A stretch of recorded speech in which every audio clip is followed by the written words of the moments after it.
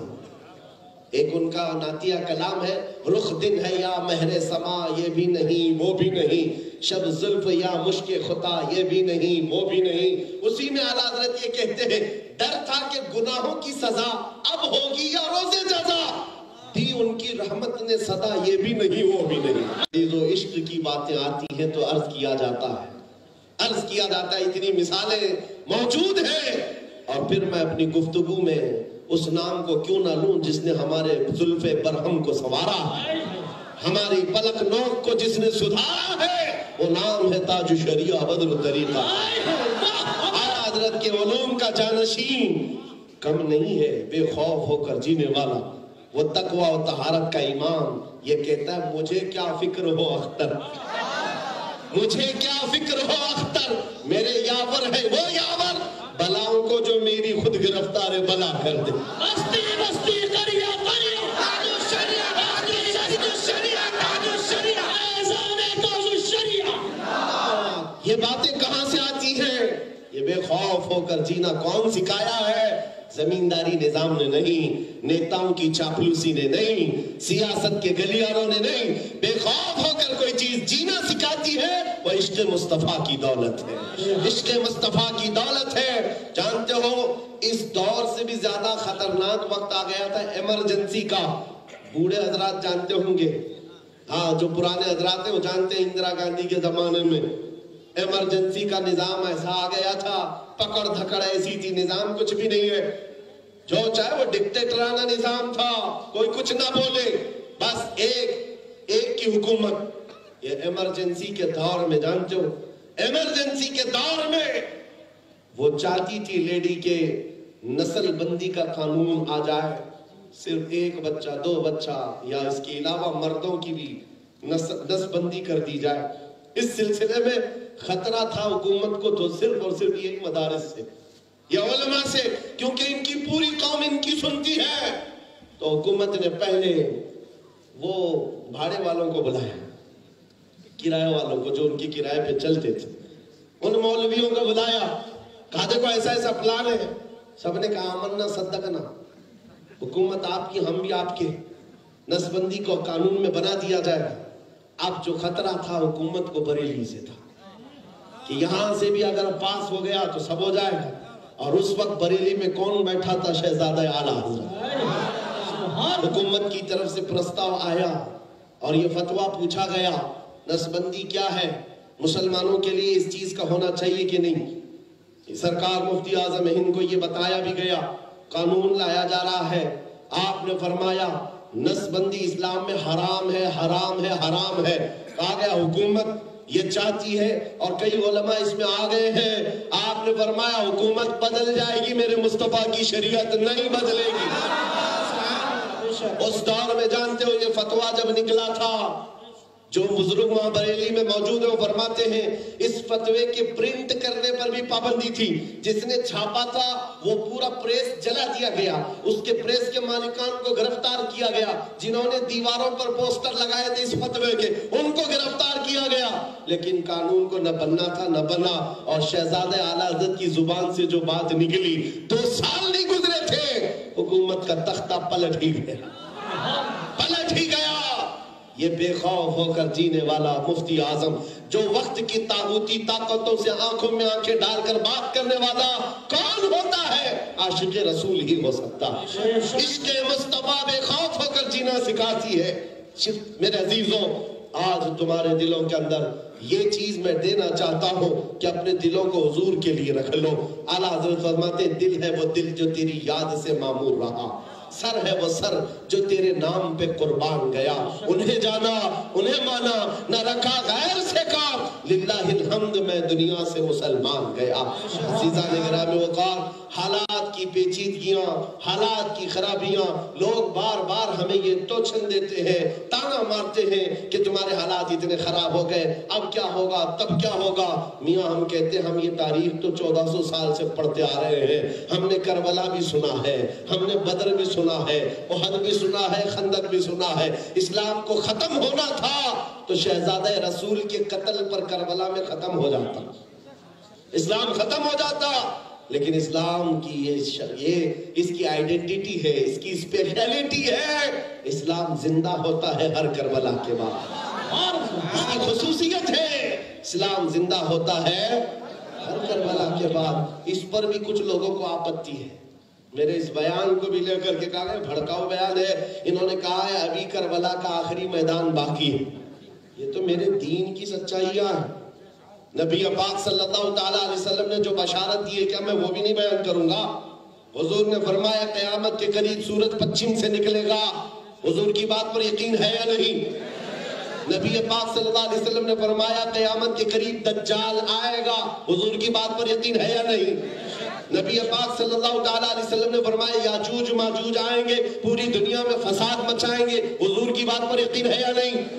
میرے آقا نے فرمایا قیامت کے قریب عیسیٰ علیہ السلام نازل ہوں گے اور یہاں پر حکومت بھی کریں گے، اس پر یقین ہے یا نہیں؟ یہ میرے دین کی تعلیمات ہے، کیا میں اس کو بھی نہ بیان کروں؟ انہی نشانیوں میں میرے آقا نے یہ بھی فرمایا قیامت کے قریب ایک بہت بڑی جنگ ہوگی جس کو الملحمۃ الکبریٰ کہا گیا۔ 80 جھنڈوں کے نیچے دشمنان اسلام لڑنے کے لیے آئیں گے مومنین سے، اور یہ میدان جنگ شام کا علاقہ دمشق کا ہوگا، جہاں 3 دن تک ایسی جنگ ہوگی۔ حضور فرماتے ہیں پہلے دن مسلمانوں میں، مومنین میں 1/3 لوگ، 1/3 لوگ میدان چھوڑ کر بھاگ جائیں گے، میدان چھوڑ کر بھاگ جائیں گے۔ سنو میرے آقا نے پھر کیا فرمایا، ارشاد فرماتے ہیں وہ دنیا کے سب سے بدترین لوگ ہوں گے، اللہ کے عذاب میں گرفتار ہوں گے۔ اور دوسرے دن میرے آقا فرماتے ہیں 1/3، 1/3 تو قتل ہو چکے ہوں گے، شہید ہو جائیں گے۔ حضور فرماتے ہیں وہ روئے زمین کے سب سے افضل شہید ہوں گے، سبحان اللہ۔ اور باقی جو 1/3 بچے ہوں گے، آخری 1/3 حصہ، حضور فرماتے ہیں اللہ ان کو فتح مبین عطا فرمائے۔ فتح دیکھنے کے لیے 2 چیزیں دیکھنی پڑیں گی۔ حضور کے فرمان کا مطلب میں آپ کو بتاؤں، مفہوم، فتح تک پہنچنے کے لیے 2 چیزیں دیکھنی پڑیں گی۔ پہلی چیز اپنوں کی کچھ غداریاں بھی دیکھنی پڑے گی، دوسری چیز اپنوں کی کچھ شہادت بھی دیکھنی پڑے گی۔ کچھ اپنے غدار ہو کر بھاگیں گے اور کچھ اپنے قتل ہو جائیں گے، شہید ہو جائیں گے۔ یہ 2 چیزیں جب ہو جائیں تو پھر تیسری منزل ہے اللہ فتح عطا کرے گا۔ میرے عزیزو، یہ حضور کے فرامین ہے، کیا ہم یہ بھی نہیں بیان کریں؟ اس پر بھی کہتے ہیں کہ یہ جنگ کا واتاورن پیدا کر رہے ہیں۔ آپ کیوں اپنے اوپر لیتے ہیں میرے بھائی؟ ساری چیزیں اپنے اوپر کیوں لیتے ہیں؟ ہم تو اپنے ان بچوں سے کہہ رہے ہیں نہ گھبراؤ مسلمانوں، ابھی خدا کی شان باقی ہے، ابھی اسلام زندہ ہے، ابھی قرآن باقی ہے۔ یہ ظالم کیا سمجھتے ہیں، روز ہم سے الجھتے ہیں، ابھی کربلا کا آخری میدان باقی ہے۔ اس بات کے لیے میرے عزیزوں بڑے سمپل انداز میں سمجھنے والا سمجھ سکتا ہے، میرے دین کی تعلیمات ہے، میں بیان کر رہا ہوں، میری شریعت کا یہ حصہ ہے جو میرے آقا نے بیان فرمایا۔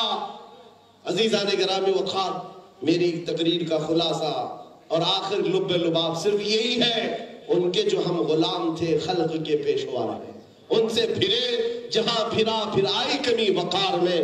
آج آپ کو ضرورت اس بات کی ہے، آپ خود پہلے حضور کی شریعت سیکھ لو، پہلے اسلام کو سمجھ لو۔ آپ کو جب اسلام نہیں معلوم ہوگا تو دوسروں پر کیا آپ اعتراض کریں؟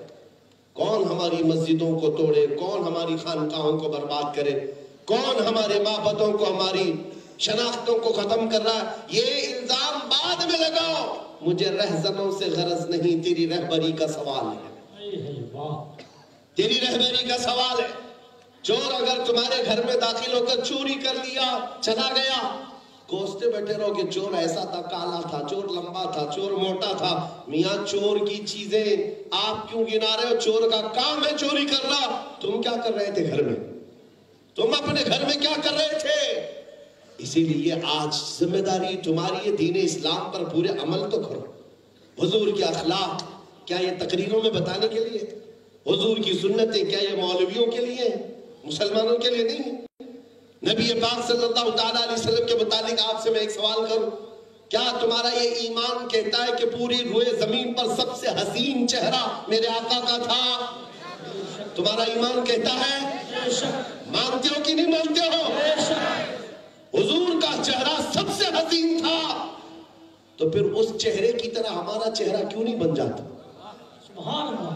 اس چہرے کی طرح بننے میں کیوں پسو پیش؟ تم تو مجرا کرنے والے ٹک ٹاک والوں کے پیچھے بھاگتے ہو، جن کے چہرے کا حال یہ 4 دن پاؤڈر نہ لگائیں، لالی نہ لگائیں تو پھر یہ بوڑھے دکھنے لگ جائیں. یہ میک اپ کی دنیا والے جن کے پیچھے تم بھاگ رہے ہو، جوانی کی چکنائی جب ختم ہو گئی تو ان کی طرف دیکھنا بھی لوگ بھول جائیں. میرے عزیزو، وہ غازہ حاصل کرو جو عشق مصطفیٰ سے آتا ہے، محبت مصطفیٰ سے آتا ہے. آپ کی آنکھیں دیکھی ہیں نہیں دیکھی مجھے معلوم نہیں، لیکن جن آنکھوں نے شہزادہ اعلیٰ حضرت وارث علوم اعلیٰ حضرت تاج الشریعہ کو دیکھا ہے کسی نے تو جانتے ہوں گے. وہ عظیم حسن تھا، وہ عظیم حسن تھا. 75 سال کی عمر میں، 75 سال کی عمر میں، ارے جوانوں کو دیکھنا بھول جائیں، اس عمر کو بھی دیکھنے لگ جائیں، اور جو دیکھے وہ پلکیں جھپکانا بھول جائے. ہندوستانی تو ہندوستانی ہے، عراق کے لوگ، شام کے لوگ، مصر کے لوگ ان کو دیکھنے کے لیے ٹوٹ پڑتے ہوئے میں نے دیکھا ہے. حالانکہ ان کے ہاں حسن و جمال خوب ہے. مصر میں حسن کم نہیں ہے، شام میں حسن کم نہیں ہے، عراق میں کم نہیں ہے.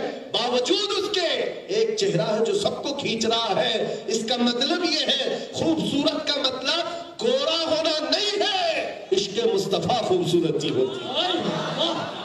جس کے چہرے پر ہو پھر رنگت نہیں دیکھی جاتی، وہ کھینچ لیتا. اس لیے گلیمر کی دنیا سے نکل آؤ، یہ فیشن کی دنیا سے نکل آؤ. اے نوجوانوں، ساری عزت میرے مصطفیٰ کے قدموں میں ہے. ہم سب کی عزت و آبرو مصطفیٰ سے وابستہ ہے.